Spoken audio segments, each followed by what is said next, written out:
Bonjour et bienvenue. On va attaquer le deuxième débat de la journée, qui s'intitule Répondre à l'offensive réactionnaire et anti-ouvrière, la question du contrôle de la société par les travailleurs et les classes populaires. Voilà. Donc pour commencer, je vais passer la parole à Guilhem qui va parler aujourd'hui en particulier sur la jeunesse et les perspectives. Sur l'offensive réactionnaire et anti-ouvrière dans la jeunesse, il y a peut-être il y a peut-être un exemple pour en discuter. C'est fin février, le gouvernement qui a annoncé la mesure Un jeune, une solution, qui était débattue du coup à l'Assemblée, et pas que d'ailleurs. Les débats, ils ont vite éclipsé la question par exemple des revenus sur le RSA. Par exemple, il y a Bruno Le Maire qui avait affirmé à 18 ans, ce qu'on veut, c'est un travail, on ne veut pas une allocation. Alors Bruno Le Maire, cet ex-normalien qui a jamais bossé de sa vie, il est très sympa de nous dire ça, mais du coup, le problème c'est que du boulot il n'y en a pas. Pour 13 chômeurs, il y a un poste disponible, je crois, j'avais entendu ce chiffre-là quelque part. Et puis, avec la crise, les jeunes travailleurs et jeunes travailleuses sont frappés par le chômage assez largement, puisque les 18-24 ans, un tiers de leur contrat de boulot, c'est des contrats courts ou en intérim, qui ont été les premiers frappés par la crise, dans la restauration comme ailleurs. Le plan Un jeune, une solution, la promesse c'était de donner 700 emplois. Donc sur les 700 emplois promis, il y en avait 100 000 en service civique. Le service civique, c'est je crois quelque chose comme 600 balles par mois maximum. Et à côté de ça, c'était des contrats d'insertion. L'insertion, ils appelaient ça l'insertion professionnelle.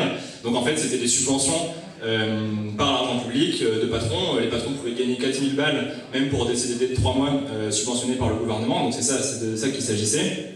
Et puis c'était des 4 000 balles et des réductions des cotisations évidemment. Ça suit la logique générale du gouvernement avec la crise, de subventionner le patronat qui licencie. Total et Auchan ont largement bénéficié du plan de subvention et de crédit pour les grandes entreprises, des centaines de milliards versés aux plus grandes fortunes. Total et Auchan qui à côté licencie, d'ailleurs je prends cet exemple-là mais on pourrait en prendre d'autres. Cette politique-là du gouvernement donc de donner des cadeaux aux capitalistes. Ce plan Un jeune, une solution, le prétexte c'était l'emploi des jeunes pour faire payer par l'État une partie des salaires, des apprentis et des alternants, déjà des contrats qui sont bien rentables pour les patrons, souvent payés en dessous du SMIC et permettant de profiter d'une réduction des cotisations. L'embauche d'un jeune permet donc d'empocher 4 000 €. Et en fait, ce qu'il faudrait pour vivre, c'est bien plus que le RSA à 18 ans qui était discuté par une partie de la gauche institutionnelle. Ce serait ce qui permettrait de répondre à nos besoins vitaux, ce serait un salaire minimum à 1800 balles, des augmentations de salaire généralisées, un salaire pour tout le monde, et ça peut être imposé que par le partage du temps de travail entre toutes et tous. Sur la résistance de la jeunesse, il y a un petit exemple que je peux raconter en janvier-février dernier à la fac. Ça faisait plusieurs mois déjà que les facs étaient fermés, que les étudiants en avaient marre de vivre pour la plupart d'entre eux dans des 9 mètres carrés, avec leur boulot pour beaucoup d'entre eux qu'ils avaient perdu. Et donc il y a eu des manifestations qui sont organisées, parfois très spontanément, sans l'appel forcément d'organisations un peu par en haut. Des groupes Facebook par exemple, à Lyon c'était un groupe qui s'appelait Génération Covid, avec des manifestations organisées spontanément. Ça a aussi eu lieu à Bordeaux. Où nous, ce qu'on a poussé, c'est des assemblées générales sur la fac, d'étudiantes et d'étudiants qui s'organisent, qui vont en manif, qui rejoignent les manifestations de travailleurs au même moment et qui militent pour imposer leurs intérêts, pour discuter de leurs intérêts, pour discuter du fait que non, ils ne veulent pas des miettes, alors qu'à côté de ça, les grandes entreprises, elles empochent des centaines de milliards et qui se mettent en bagarre. Un autre exemple de cette jeunesse ouvrière qui ne veut pas se laisser faire, c'est, un exemple parmi évidemment beaucoup d'autres, c'est les bagarres chez les livreurs.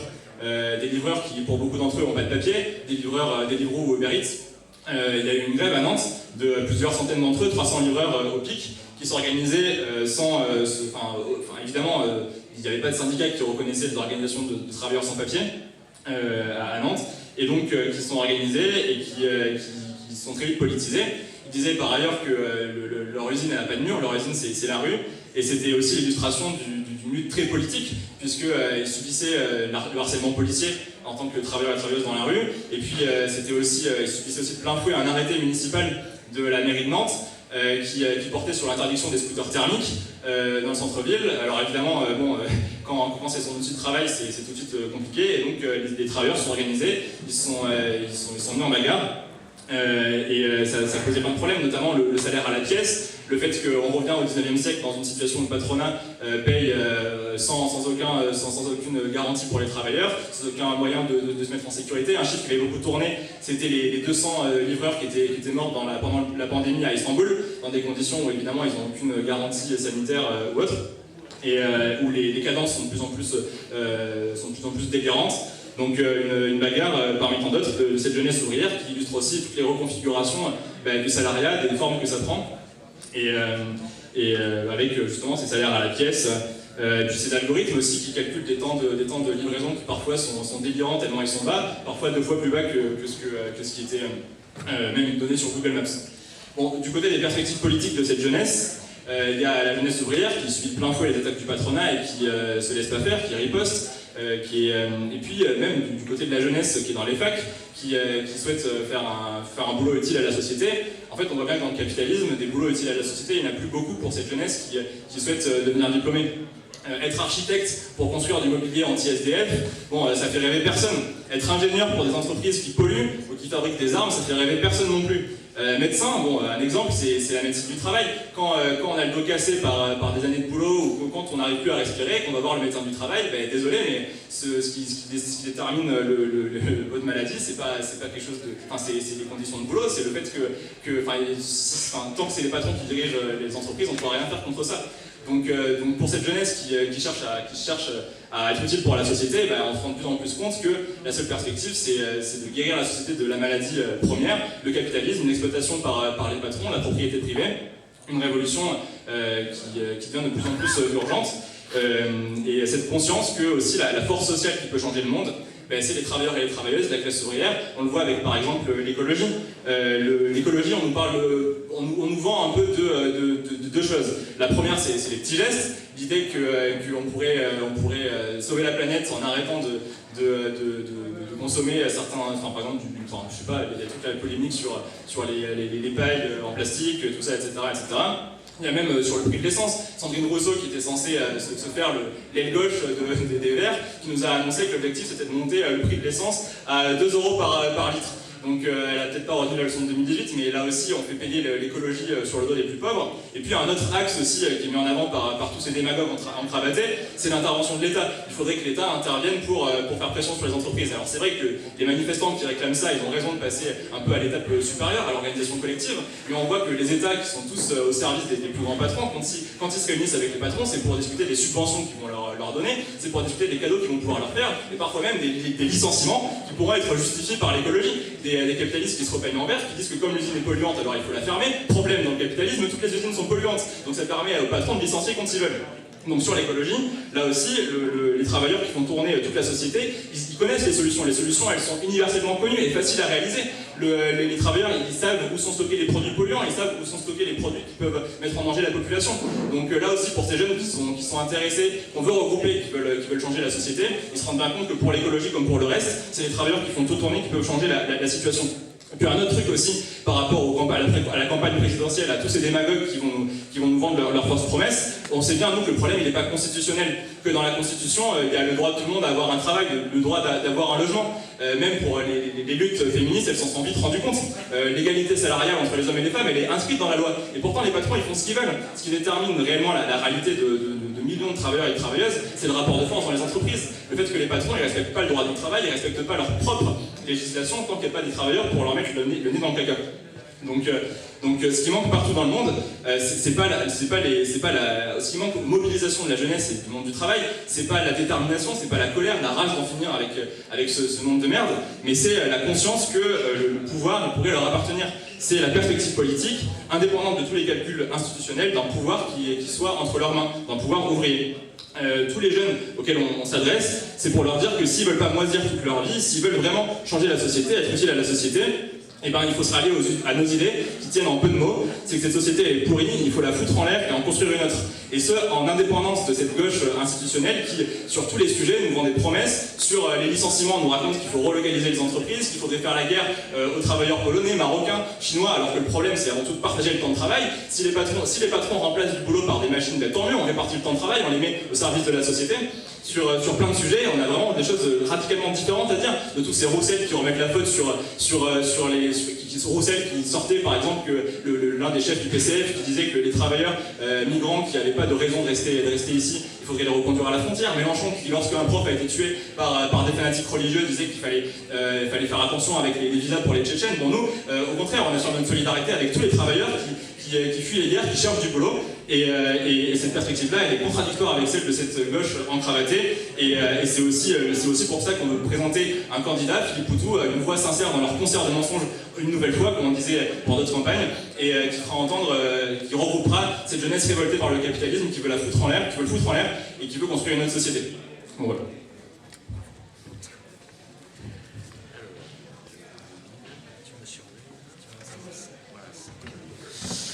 Bon alors, par rapport donc à la situation sociale et politique, bon, pour le pouvoir, les médias, la rentrée, on l'a tous entendu, le discours c'est vraiment la reprise.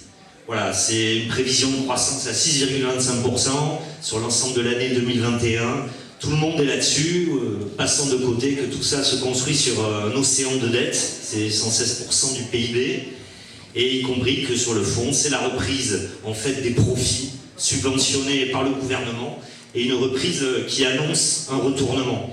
Et ça, il commence déjà à le préparer. Le maire là, qui vient de présenter le budget 2022 est très clair.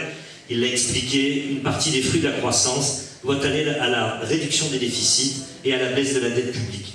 Alors, question offensive, on voit bien que c'est voilà, tout ça qu'il se prépare. Macron a annoncé la couleur dès le 12 juillet, en annonçant à la fois le pass sanitaire, l'obligation vaccinale pour les soignants, et en remettant en route les attaques contre l'assurance chômage, et y compris les retraites. Une même offensive au travers de laquelle il veut poser vraiment aux chefs qui réforment dans ses calculs, y compris pour la présidentielle.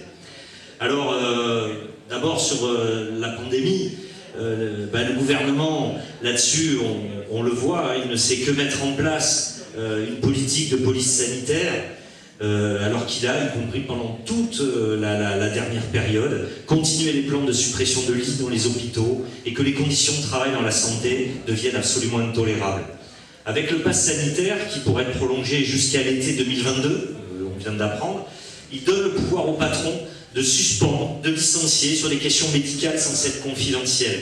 L'obligation vaccinale dans la santé a conduit officiellement à 3000 suspensions dans les hôpitaux, mais probablement bien plus, car beaucoup de soignants d'ailleurs, vaccinés ou non, refusent de présenter leur passe. À Mulhouse, par exemple, la direction est passée en plan blanc par manque d'effectifs suite justement à ces mesures. Et on est en train de voir dans ce secteur une profonde colère qui s'exprime contre ces mesures, et en particulier de la part de travailleurs de la santé, de travailleuses en particulier, qui se rappellent comment le gouvernement ou leur direction les ont envoyés sans masque ni protection dès le début du Covid, y compris jusqu'à exiger que même positifs au Covid, elles viennent travailler si elles étaient asymptomatiques. Alors, c'est la même offensive qui est en train de se passer contre les précaires. Alors que d'après le dernier rapport du Secours populaire, il y a près de 9 millions de pauvres en France, 1 million de plus qu'il y a 10 ans. Mais qu'importe, l'urgence pour les patrons, pour le gouvernement, c'est de s'en prendre aux chômeurs, c'est de s'en prendre aux précaires, avec le nouveau calcul des indemnités qui vient d'entrer en vigueur. L'UNEDIC prévoit une diminution de 17% des indemnités pour 1,15 million de travailleurs qui ont déjà bien du mal à joindre les deux bouts. Mais pour Macron et le patronat, il faut contraindre les travailleurs à accepter n'importe quel boulot pour le plus bas salaire possible. C'est ça leur politique. Et il y a un sacré cynisme de Castex qui dit encourager les chômeurs à retrouver le chemin du travail, comme si c'était ça évidemment leur problème. Macron et Castex, sur les retraites aussi, ils n'arrêtent pas de souffler le chaud et le froid. En fait, Macron veut absolument, avant la fin de son mandat, faire passer une partie de sa réforme qui a été interrompue par la pandémie et aussi par les mobilisations qui l'avaient précédée. Alors le MEDEF veut attendre l'élection présidentielle parce que ces mobilisations, il s'en souvient. Mais qu'importe, au-delà du rythme de l'attaque, tous sont d'accord pour s'en prendre à nos retraites et le plus tôt possible. Et comme nous avons entendu Édouard Philippe cette semaine, qui lui veut repousser l'âge de départ à 65, 66 ou même 67 ans.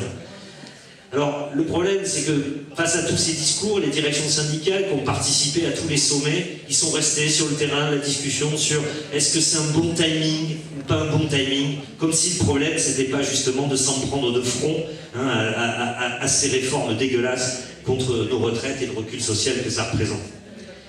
Alors, reculer l'âge de départ, baisser les pensions, baisser les indemnités chômage, c'est ça leur politique de reprise contre les travailleurs. Pour le patronat, par contre, le quoi qu'il en coûte, contrairement à ce qu'ils nous racontent, ça continue largement. Depuis mars 2020, les entreprises ont reçu 80 milliards d'aides publiques, hors des prêts garantis par l'État, et Macron doit annoncer en octobre un nouveau plan d'investissement qui s'appelle France 2030, comme 30 milliards, pour subventionner encore et encore la machine à profit. Et les profits sont là, parce qu'y compris sur la base justement de la flambée des prix à laquelle on assiste, ou des pénuries diverses et variées, qui sont amplifiées par les spéculations, tout ça, ça fait de bonnes affaires pour les capitalistes. En fait, quand le taux de marge des entreprises, il a atteint 36% au premier trimestre 2021, il paraît que c'est un record jamais atteint depuis 1951. Quant aux géants du CAC 40, ils ont réalisé plus de 60 milliards d'euros de profit au premier semestre, soit 41% de plus que lors de la même période de 2019. Alors c'est pour ça que cette histoire de flambée des prix, c'est pas dû à la météo ou la mauvaise météo ou une reprise, c'est y compris parce que les capitalistes font des affaires avec ça, spéculent et gagnent y compris plus de pognon et plus de profit. Alors face à la flambée des prix, du gaz en particulier, donc plus 12,6% pour le tarif réglementé au 1er octobre, ça fait quand même une hausse de 57% depuis le début de l'année, Castex a annoncé un gel des prix. Alors un gel qui n'est pas très rigoureux, en particulier, enfin bien moins que celui des salaires de la fonction publique, puisque son fameux bouclier tarifaire, il ne revient non seulement pas sur les augmentations qui ont déjà eu lieu, mais il fera que reporter la facture de l'hiver au mois suivant, enfin à condition que les prix baissent, parce qu'on ne sait pas encore. Et alors c'est la même chose sur les salaires. Le gouvernement, il est contraint d'augmenter le SMIC de 34,89 € brut en raison du taux d'inflation officiel, mais il n'est pas question d'aller plus loin, alors que ça fait 12 ans qu'il n'y a jamais eu de mesure du SMIC au-delà de l'augmentation légale. Et sauf que tout le monde le sait, l'augmentation des prix de première nécessité, c'est loin de correspondre à l'inflation, c'est bien plus important, c'est le gaz, c'est l'électricité, c'est les produits alimentaires, etc. Et pas question non plus d'indexer les salaires légèrement supérieurs au SMIC, qui eux, les patrons, ils continueront à les geler. De la même façon d'ailleurs que toute la fonction publique a le point d'indice, le fameux point d'indice de la fonction de la fonction publique, qui est gelé, lui, depuis 2010. Alors, ça sera, oui, une politique offensive, et cette politique de reprise des profits, ils nous la font payer cher, ils veulent la faire payer cher aux classes populaires. C'est une offensive sécuritaire, et parce que, cette politique va s'accompagner d'ailleurs d'une offensive sécuritaire réactionnaire des classes dirigeantes du pouvoir, cherchant à dresser les travailleurs les uns contre les autres. Et c'est compris cette offensive qu'on voit en ce moment. C'est évident que le fait que les entreprises veulent maintenir leurs profits à tout prix, alors que la situation sociale se dégrade, et en même temps on voit Macron qui annonce qu'il y aura plus de flics, plus de bleus dans les rues, il va passer à 1,5 milliard le budget du ministère de l'Intérieur. De la même façon, sur l'assurance chômage, il n'arrête pas juste d'attaquer et de faire des sorties contre les assistés, etc. Tout ce discours qui plaît justement à l'électorat le plus réactionnaire. Et c'est dans ce cadre-là qu'on voit de la droite, de l'extrême droite, de Zemmour, qui est finalement qu'une fabrication de toute cette classe capitaliste aujourd'hui qui cherche justement à dresser les travailleurs les uns contre les autres. Alors face à cette situation, j'y reviens pas, mais la gauche institutionnelle, on voit bien qu'elle est en dehors de la bataille. Son problème est de continuer à faire vivre ce système. Tous voudraient nous faire croire à la possibilité d'une vraie politique de gauche écologistes ou populaires au gouvernement, comme si le monde du travail n'avait pas chèrement payé les politiques menées par les différents gouvernements de gauche de 80 à 2002, des années d'offensive anti-ouvrière dont le mouvement ouvrier est sorti profondément affaibli et qui ont largement contribué à renforcer l'extrême droite. Au niveau des directions syndicales, on assiste à la même politique qui se retrouve avec le dialogue social. Durant tout l'été, elles sont restées silencieuses, laissant les manifs du samedi sans perspective et laissant le terrain à l'extrême droite, aux antivax. Pas question pour elles, en fait, d'affronter le gouvernement, de contester frontalement tant sa politique sanitaire que sa politique sociale. Alors, l'appel tardif au 5 octobre, on l'a vu après les appels catégoriels, y compris qui se déroulent aujourd'hui sans lien, sans politique ni plan de bataille pour la suite. Alors nous, notre politique, c'est de chercher à ce que les travailleurs s'emparent de chacune de ces journées, ils donnent leur propre contenu et renforcent y compris leur colère et leur mobilisation. On le voit parce qu'il y a des grèves aujourd'hui, comme celle de Transdev, il y a eu ces manifs du samedi qui ont exprimé justement cette colère, même avec de la confusion, et puis il y a les réactions autour de nous. Mais le problème, c'est qu'il manque une conscience de classe, une conscience de ses propres intérêts politiques, et y compris une force politique structurée qui rompt avec cette gauche qui aspire à gérer les affaires des capitalistes et puis avec les directions syndicales engluées dans ce dialogue social. Le monde du travail a besoin d'un plan, d'un programme pour contester l'ordre établi, la façon dont on produit, exercer son propre contrôle sur la marge de la société. Alors j'y reviens pas parce que ça a été débattu lors du débat précédent, mais c'est clair qu'aujourd'hui, il faut imposer une politique sanitaire et que les travailleurs en particulier de la santé prennent les choses en main. Et c'est clair que sur la question sociale, il faut exiger, y compris le contrôle aujourd'hui, alors que ce soit imposer des augmentations de salaire pour les salaires, mais y compris les salariés, que ce soit les retraités, les minima sociaux, les pensions. Ça devient indispensable, rompre avec le mérite et cette mise en concurrence permanente pour exiger des salariés des augmentations de 300 € net par mois et pas de revenus inférieurs à 1800 € net. La flambée actuelle des prix pose le problème de leur contrôle, en commençant par chiffrer nous-mêmes la réelle augmentation de dépenses de première nécessité, bien supérieure à l'inflation officielle fournie par l'État. Et il faut y compris rediscuter des chaînes mobiles des salaires, c'est-à-dire qui soient indexés sur cette augmentation des prix et exiger justement qu'on puisse avoir des salaires qui permettent de vivre. Et sur l'emploi, il faut en finir avec les subventions d'argent public à fonds perdus pour le patronat et qui alimentent les records du CAC 40. Oui, il faut interdire les licenciements, imposer le partage du travail entre tous dans les entreprises, comme l'embauche des salariés intérimaires condamnés au contrat court par le patronat. Oui, il faut postuler au contrôle. Nous postulons à ce que, justement, les salariés, de ce point de vue-là, postulent au contrôle sur la marge des entreprises, au contrôle de la population sur toute l'économie, pour décider de ce que l'on produit ou non, pour réserver l'argent public aux embauches massives dans la santé, l'éducation et les services publics. La question des luttes et celle d'un programme de transformation révolutionnaire sont intimement liées aujourd'hui. La situation devant laquelle nous nous trouvons est inédite. Elle met à l'ordre du jour justement cette question du contrôle des travailleurs, des masses, y compris des classes populaires, sur le fonctionnement de toute la société. Une autre façon de produire. Alors ce plan, ce programme, nous pensons que nous devons le discuter au cœur des luttes et des mobilisations telles qu'elles se déroulent. Et nous pensons qu'il doit être aussi au cœur de la campagne électorale, au cœur des présidentielles, du point de vue d'ailleurs de l'ensemble des révolutionnaires.